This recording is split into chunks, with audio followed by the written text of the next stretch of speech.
کړی د ملګرو ته بار بار خو دا بل ورځ مې بیا کوت ویلی دي سړی چې بیعت کوي د یو شیخ سره بې محبت دې نه کوي. دا ګوره یو مهمه نقطه ده نن سبا دا نشته. بې محبت دې نه کوي. محبت څه وخت پیدا کیږي؟ وایي یادې اول د شیخ سره د شیخ په مجلسو کې صحبتونه ډیر وکړي چې د ده د صحبتونه د ده آثار ورته معلوم شي نو زړه محبت ذاتي پیدا شي، د ده علمیت ورته معلوم شي، د ده تقوا ورته معلومه شي، د ده خبرو کې اثر ورته معلوم شي، نو محبت پیدا شي. پس له محبت نه دی نو بیا بیعت وکړي. دا بیعت په اخلاص وي بیا کار د مرید ښه جوړیږي. او یا که داسې ده چې هلته د هغه شیخ سره صحبت موقع طویله نه ورته پیدا کېده نو بیا دی د دغه شیخ نه په باب کې پوښتنې وکړي، د مریدانو نه دې پوښتنې وکړي، د همزورې نه دې پوښتنه وکړي، ورسره د استخاري وکړي د په باب کې. اوس د یو شیخ په باب سره د ده مرید ده هغه نه ته پوښتنه وکړي چې هغه مرید لږ د کمال چښتن وي خو د خپل شیخ حالات ورته معلومیږي. دغه خلیفه صاحب ما اراده د بیعت ده چې اوس د ده نه بیعت وکړم څنګه ده، د دغه نه بغیر مشورې چې دا ورته ښکاره کوي د ده کمالاتو پوښتنه تر وکړه او بیا استخاره وکړه چې په استخاره برابر شو نو هلته بیا وایي انسان یقین جوړ شي چې محبت پیدا شو بیا کمال پیدا کیږي. دلته بیا نکته نوې مې چپکول دا مې نوی ځای ولید. د اول ورځ مې چې کوت کتاب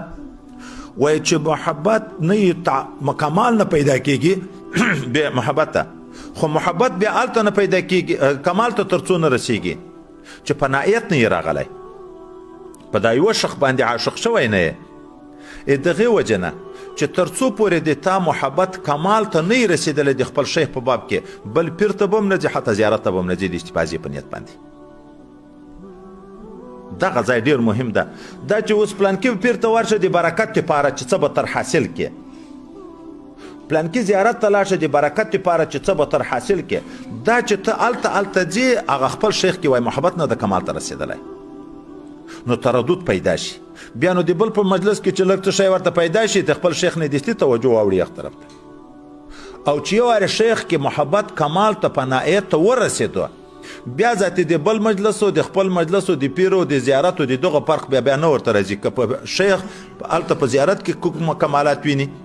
که د بل په صحبت کې کوم کمالات ویني، هر څه ورته پیدا کېږي چې دا د ما د خپل شیخ نه دي. ځکه موږ ته ملګري چې غږېدلي دي دا د ښه صوفیان چې راته غږېدلي چې زیارت ته ځي دستي د خپل شیخ رابطه هلته په زیارت کې ویني، چې د بل چا مجلس ته ورځي دستي د خپل شیخ رابطه په یغ ځای کې ویني، شیخ بیا نه تر لرې کېږي. که په زیارت کې هم خپل شیخ ویني. دلته سعادت مبارکین دي د دغو زیارتونه دي. اول کال کې چې موږ دلته راغلو نو دغه پوښتنه چې چیرې زیارت وي سړی ورشي د فیض د حاصلولو دپاره موږ کوم منډه ډېرې کړې دي خدای پاک دې قبولې کړي. نو دا معراج خلیفه صاحب را سره طالب و، خلیفه نه و، دغه هم ډېر ښه د حالاتو معلومات به ورته کېده د قبرو د دغه را سره د بل نه فکر کوم څوک دا چې یو ځای ته لاړو. 3 زیارتونه دي داسې په یوه ځای کې، یو په یغه برابري ده، بیا دا دومه کوټه کې 2 نور دي، یو کوټه کې ګوښی دی یو نور دی. نو چې ورغلو د سعادتو مبارکینو سره خاصې د موږ محبت وي الحمدلله، چې ورغلو په ښه عشق ورغلو. د اول زیارت ته چې څنګه ما سترګې پټې کړې زه نه کشف لرم نه په وظیفو پوهېږم، خو دا د شیخ کمال راته چې ځان یې راوښو چې څنګه مې سترګې پټې کړې په دا زیارت باندې برسېره لګېدلې م شیشه ده. که تاسې بعضې خیال کړی داسې شیشو غوندې پوښې ورکړی چې څنګه مې سترګې پټې کړې چې ارغندې خلیفه صاحب مبارک برسېره په ناسته په زیارت باندې ټول کار ذاتي د یغ نه جوړ شو. بیا چې کله راووتو میراث خلیفه صاحب ته مې وویل مالې په هغه اول زیارت کې ډېر اثر نه و. ده ویلې و مالې ما خو داسې کیفیت ده ویلې ما هم لید چې ارغندې خلیفه صاحب مبارک دا خپل حال درته وایم. بل وخت کې حضرت دوست محمد قنداري چې مبارک زیارت ته تلو قدس الله سیره ډېر لوی سړی ده، په موټر کې سپاره یو دا درابڼ ته غالبا چې ورورسېدو د درابڼ نه لږ وتلی دی یخ طرف ته په دا موټر کې نه په سیټ کې زه په ختم باندې لګیا یم، په دا ختم کې خوب راغی. داسې یو منټ خوب و دا څنګه مې سترګې پټې شوې ګورم چې په څنګ کې 2 موټر را سره ده په دغه موټر په سیټ کې ارغندې خلیفه سي مبارک نسته جوړه را سره روان ده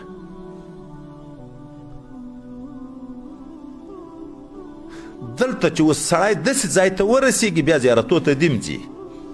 بیا د نورو مشایخو ته هم ځي موږ دلته ملګری دا وظایف یې خلاص وې